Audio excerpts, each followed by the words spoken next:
అయితే అరుణాచలం ట్రిప్ అయితే వేసుకున్నాం అనమాట. ఫస్ట్ అయితే లగేజ్ అంతా రెడీ అయిపోయింది. మార్నింగ్ ఇప్పుడు నైట్ అయితే మిడ్-నైట్ 1 o'clock అయిపోయింది. సో రేపు మార్నింగ్ బ్రేక్ఫాస్ట్ కోసం నైట్ మాకు అర్లీ మార్నింగ్ 4కే ట్రైన్ ఉంది కాబట్టి బ్రేక్ఫాస్ట్ కి మేము ట్రైన్ లోకి ఇక్కడ అమ్మ అయితే పూరి ప్యాక్ చేస్తున్నారు అనమాట. మేమైతే టోటల్ గా 30 మెంబర్స్ ఉన్నాం. 30 మెంబర్స్ కి ఈచ్ 3 pieces అన్నా కూడా మనకు 90 pieces అయితే కావాలి.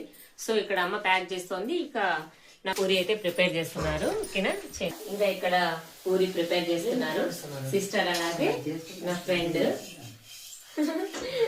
మీరు కూడా ఇక్కడ ఎప్పుడైనా తిరువన్నమల వెళ్ళినప్పుడు టిఫిన్ ఆల్రెడీ ఇంటి దగ్గర ప్రిపేర్ చేసుకెళ్లారా? కామెంట్ చేయండి. గైస్ ఇక్కడ షాక్ అయ్యారు గైస్ వ్లాగింగ్ చూసి. ప్రిపేర్ చేసుకుందాం అనుకున్నాం, ఇంకా పూరినే ప్రిపేర్ చేస్తున్నాం అనమాట. సో మనం నెక్స్ట్ మరమరాలు ప్రిపేర్ చేసుకోవాలి. చాలా తెలివైంది ఫ్రెండ్స్, బికాస్ కారం ఉప్పు వేసుకొని పాప్కార్న్ అయితే ప్రిపేర్ చేసుకొని వచ్చింది ఊరి నుంచి. ఆఫ్టర్ దట్ మేము మార్నింగ్ అలాగే పులిహోర కూడా కొంచెం ప్రిపేర్ చేస్తున్నాం అనుకున్నాం. వాటి కోసం అయితే ఇవి తెప్పించాను అనమాట.